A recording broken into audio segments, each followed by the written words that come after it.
what happens is that some people, they find it very hard to, bring their mind into complete awareness and complete consciousness when they are practicing the traditional form of yoga. So might as well give them an additional push. So what happens in aerial yoga is that, as you can see, the hammock over there. So I keep practicing it. The internet is a very good source right now. I mean, Instagram, there are multiple different yoga teachers who post so much of knowledgeable content, so many experiences they share, that you naturally, the more you listen to these types of podcasts where different experienced yogis, and the more motivated you are, the more skills you learn, able to self-introspect into your own body, into your own livelihood, into your own breath. Most importantly, breath is the most important aspect of yoga. So that creates so many other emotional and mental balances that overall your lifestyle becomes so much healthier, so you even develop a good gut health. Vanakkam, namaste, and hello everyone. Welcome to the 32nd episode of Inside the Minds of Great Yogis. We are so excited to be back. And today we are joined by a very special guest, Niyoshi Marfatia. So Niyoshi has been practicing yoga for 6 years and has been teaching yoga for 2 years. She did her teacher's training in Ashtanga Vinyasa from Mysore, and she's a certified aerial yoga teacher. She has a lot of experience in fitness forms like dance, skating, athletics, state-level basketball, and eventually she shifted to yoga at the age of 14. So currently she's conducting group yoga classes in Mumbai. Let's give a big round of applause to Niyoshi Marfatia. Thank you so much for such a sweet introduction. I'm so honored to be here today. Hi, Niyoshi. Thank you so much for joining me today. I'm super excited to hear your perspective of yoga. So how are you doing today? I'm doing great. It's been lovely so far. As you said earlier, I've been practicing since the past 6 years, and I've been teaching since the past 2 years now. So I started off my journey in terms of practicing yoga, like at a small fitness center, which was near my house. So what happened is that I used to play basketball at state level when I was 14 and 15 years old. So that time I was always lagging this ability, like this skill of being strong. Like I was not strong. I was comparatively slower than the average other basketball players in my group. And I just wanted to do one kind of a cross fitness. And I was pretty sure that going to the gym wasn't my cup of tea. I mean, I needed that additional motivation in order to actually show up at the gym every single day. So then I decided to just try yoga as an aspect of cross fitness. So I mainly started with the purpose of strength building and more of balance and stability, because in case of a sport like basketball, you require a lot of focus when you're playing. And so what happened is that my mom used to go to a fitness center close to her house. So one day she just told me that, why don't you give this a shot? So then I was like, yes, let me try this out. Maybe I have underestimated the power of yoga all this while. So let me just try something new, because usually when we are kids, we have this comparative, completely different vision of yoga. Like it's only about meditation, it's only about breathing. And there are so many other aspects to it which we are not always aware of. So then I decided to just give it a shot. And when I stepped into the first class, the vibe was so magical that, after the session got over, I was feeling so much more lighter, so much more refreshed, and so much more rejuvenated. So that, it just kept tempting me to continue with this form of exercise. And it was clearly showing a lot of good results as and when I was progressing ahead with my practice. So, like, I practiced for 1 year very consistently. And my teachers who used to teach me at the fitness center were very supportive and very encouraging.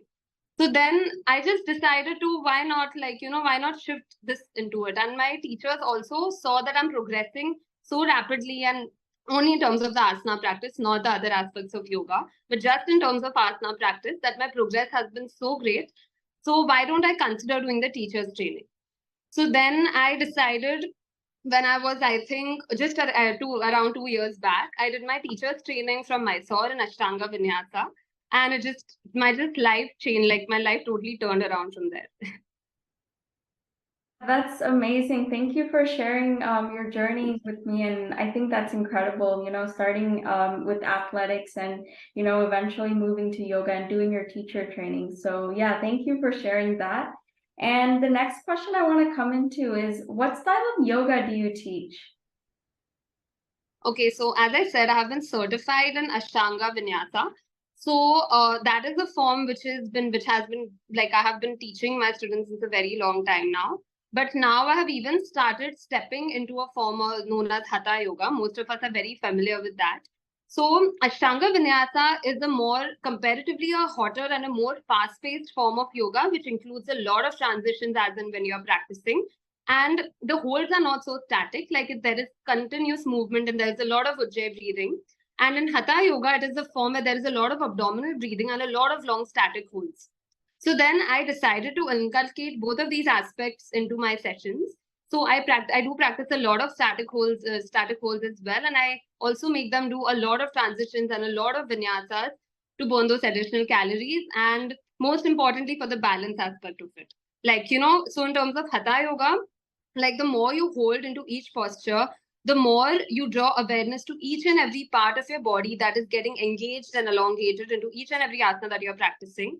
So it is not just very strengthening to your body, but it is also very strengthening to your mind.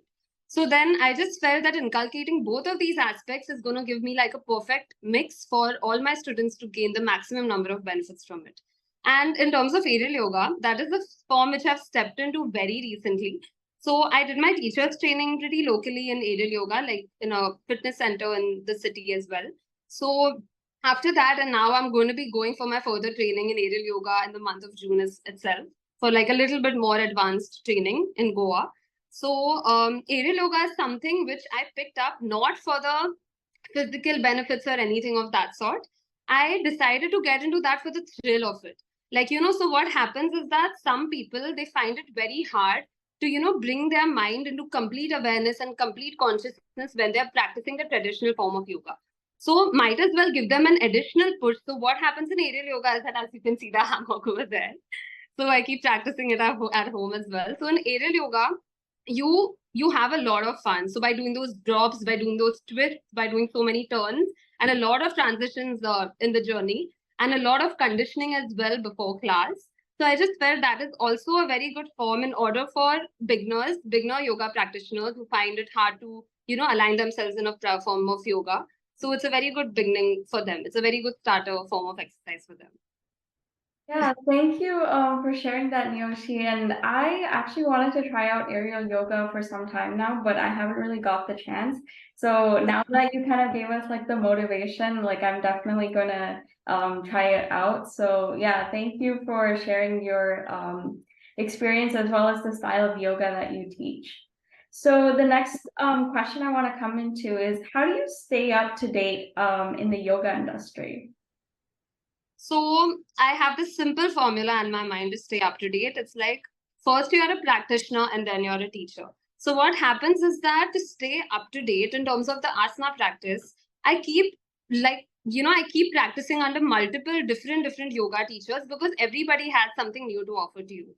So you're never gonna know each and everything about yoga because every single person has practiced from a different space, it comes from a different background, and different things have helped them as practitioners. So I love to explore different forms of yoga as well, and I also love to stay consistent to the forms which I'm practicing right now. So currently I'm training with one of my teachers from Mysore, and he's the one who really brought hatha yoga into my life, like something. He made me realize what the power of hatha yoga is. So he has trained me so much that now when I teach my sessions, so I inculcate a lot of aspects which I inculcate a lot of things in my sequences and my flows which I have learned from my teachers. So that's how I usually stay tuned to it. And additionally, the internet is a very good source right now. I mean, Instagram, there are multiple different yoga teachers who post so much of knowledgeable content, so many experiences they share, that you naturally, the more you listen to these types of podcasts by different experienced yogis, and the more motivated you are, the more skills you learn, and the more you keep learning new things through the internet. Yeah, well said. I think the internet is a great space for learning, and especially with yoga, I think there's a sea full of information out there, especially yoga teachers posting many information, a lot of things. And I love how you mentioned that from your yoga coach, like what you've learned, you also incorporate that in your yoga classes. I think that's wonderful. So thank you for sharing that. And the next question I want to come into is, why should someone consider trying yoga at all? So yoga So for example, everybody has a different reason to start this practice of yoga. And after diving into that ocean, they realize there are so many other benefits which yoga has to offer. So in my case, I started yoga for the purpose of building strength and developing that strength and that stability in my core to be able to improve my speed and to be able to focus better when I play basketball. So that was my purpose of starting with yoga. But eventually, as my journey progressed in this form of, in such a, we cannot even call yoga a form of exercise. It's so much more than that. I mean, words are less to describe it. But so in terms of the asana practice, the benefits which you can uh, achieve from this is that your body gets more mobilized. You will develop a lot of strength. You develop a lot of balance. You develop a lot of emotional and mental stability. So, as I said, in Hatha Yoga, we practice a lot of static holds and a lot of, long duration holds in terms of asanas. Like even in Hatha Yoga and also in Yin Yoga. So these are very meditative forms. So what happens? So once you're holding into a posture for a long duration, your mind is drawing awareness to all those areas of your body that are getting engaged and elongated into that posture. So what happens is that your mind gets completely disconnected from all the things that's around you. So what happens? So you're able to self-introspect into your own body, into your own livelihood, into your own breath. Most importantly, breath is the most important aspect of yoga. So that creates so many other emotional and mental balances that, overall your lifestyle becomes so much healthier. So you even develop a good gut health. So what happens if you practice yoga very regularly? You also feel like eating the correct food, getting the right nutrition for your body. So it's all a part of self-care in the end. Thank you for sharing that, and I hope everyone like considers Niyoshi's pointers she gave everyone of why you should consider yoga. So thank you for sharing that, Niyoshi. So now we have some rapid fire questions for you, and the first question I want to come into is, what aspect of teaching yoga do you look forward to the most? Strength, because that is the reason why I started this form, and strength is like the most holistic part of yoga. So strength creates balance, and balance creates a lot of stability in your entire mind, your body, and your soul. Everything gets stabilized. So the strengthening aspect is the aspect which I emphasize the most in my yoga session. Yeah, awesome. Well said. So the next question I want to come into is, how vital is consistency in yoga? How vital. So consistency is the key, and not just in yoga. It is consistency is the key in any form of exercise or anything that you pick up in life. So if you're not consistent, you're never going to progress ahead. You're going to stay exactly where you are, or you're just going to go down from there. So if you're not consistent, your body will not get, the exposure to move a step forward and to level up from your practice. So eventually, even your mind starts going in that direction. So yoga is a lifestyle, and it is not something which is temporary, or you will see quick and immediate results into that, such as weight loss. Nothing is going to happen quickly. You have to stay consistent to see results in the end. Yeah, absolutely. Nothing is going to happen overnight. Like, you have to practice, practice, practice in order to kind of achieve, the practice of yoga itself. And I hear a lot of people saying that they have to be, flexible in order to try out yoga. And that's not always true, right? Like, yoga improves your flexibility. So yeah, definitely. It's not like you eventually, that is one of the outcomes of practicing yoga regularly. Your body does tend to get more mobilized, and your mind also does get very flexible, as in when you practice yoga. But it is not the only aspect of it. There are many other things. And to order to get somewhere, you have to start someday. So you're not going to be born flexible. You're supposed to work on it over the years and reach that goal. yeah. Awesome. So thank you for sharing that, Niyoshi. And finally, who do you look up to in terms of yoga? This is a very difficult question because there are so many people. Um, I have practiced with multiple teachers Yeah. in the past 6 years where I have been practicing. But in terms of looking up to, I cannot give you one definite person's name because I know that there is something new that I have learned from every single teacher that I have been with. So, but in terms of their own personal journeys, Yeah. there is one of my teachers from Mumbai. His name is Ajinkya Meher.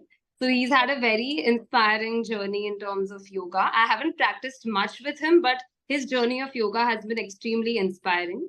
I've gained so much knowledge from them that I have to give them equal justice too. But yeah. Awesome. So thank you for sharing your experiences as well as your perspectives of yoga with us today, Niyoshi. It was a pleasure to have you on the show. And so that is the end of our questions. So thank you so much for joining us on the 32nd episode of Inside the Minds of Great Yogis. We really appreciate you being here with us, and we hope we are able to do this again.